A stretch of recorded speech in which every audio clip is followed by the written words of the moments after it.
रुको, आगे बढ़ने से पहले ये कहानी जरूर सुन लो। शायद आज तुम्हें पता चल जाए कि असली बादशाह कौन होता है, ताज पहनने वाला या सजदे में सिर झुकाने वाला। एक छोटे से गांव की मस्जिद थी। मिट्टी की दीवारें, टीन की छत, बरसात में टपकते कोने और बाहर बिखरी हुई चप्पलों का ढेर।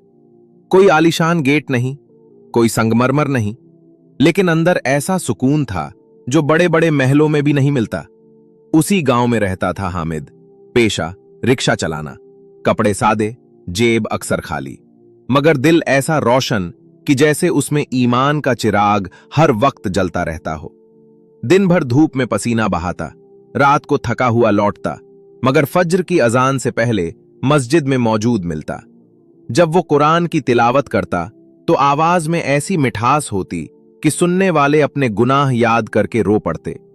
एक दिन मस्जिद के इमाम साहब अचानक बीमार हो गए। नमाज का वक्त हो चुका था, सफ़ें बन चुकी थीं, मगर आगे कौन खड़ा होगा? लोगों की नजर एक ही शख्स पर जाकर ठहरी, हामिद। हामिद भाई, आप इमामत कर लीजिए। वो घबरा गए। मैं तो एक मामूली मजदूर हूं, मुझसे बेहतर लोग मौजूद हैं। एक बुजुर्ग ने मुस्कुराकर कहा, अल्लाह के घर में कोई छोटा बड़ा नहीं होता, यहां बस तकवा देखा जाता है। कांपते कदमों से हामिद आगे बढ़े। दिल जोर जोर से धड़क रहा था। तकबीर कहने ही वाले थे कि अचानक मस्जिद के बाहर हलचल हुई। खबर आई, आज देश और दुनिया का एक बहुत बड़ा बादशाह इस इलाके के दौरे पर है और वो नमाज पढ़ने यहीं आ रहा है। लोगों ने सोचा, अब जरूर आगे की सफ खाली होगी, शायद खास इंतजाम होगा। मगर जब वो आया, न कोई शोर न दिखावा। चुपचाप वुजू किया, सिर झुकाए मस्जिद में दाखिल हुआ। आगे की सारी सफ़ें भर चुकी थीं। किसी ने पहचान लिया, मगर उसने इशारा तक न किया। जगह नहीं मिली तो वो बाहर आया। जहां धूल में रखी चप्पलें थीं, वहीं आखिरी सफ में खड़ा हो गया, साधारण कपड़ों में, एक गरीब मजदूर इमाम के पीछे। उस लम्हे वक्त जैसे ठहर गया। किसी की समझ में नहीं आ रहा था, असल बादशाह कौन है? वो जिसके पास दुनिया की ताकत है, या वो जिसके दिल में अल्लाह का डर है?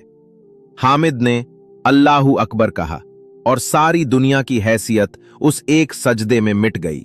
न ताज की पहचान रही, न तख्त की, न दौलत की। बस एक ही पहचान रह गई, बंदा और उसका रब। नमाज खत्म हुई, दुआ के लिए हाथ उठे। कई आंखों से आंसू गिर रहे थे। उस दिन सबने अपनी आंखों से देख लिया, इस्लाम सच में बराबरी सिखाता है। यहां अमीर गरीब एक ही सफ में खड़े होते हैं। यहां इज्जत पैसे से नहीं, तकवा से मिलती है। जिस दीन को प्रॉफेट मोहम्मद सल्लल्लाहु अलैहि वसल्लम लेकर आए, जिसकी हिफाजत का जिम्मा खुद अल्लाह ने लिया है, उसे कोई ताकत खत्म नहीं कर सकती। हुकूमतें आती हैं और चली जाती हैं, ताकतें उठती हैं और गिर जाती हैं, मगर अल्लाह का दीन कायम रहता है और रहेगा इंशाअल्लाह।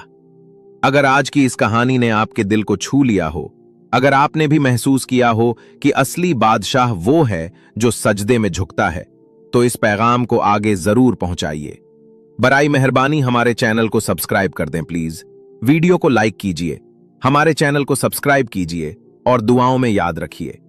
लाइक करें, सब्सक्राइब करें और हमारे चैनल को सपोर्ट करें। अल्लाह हाफिज।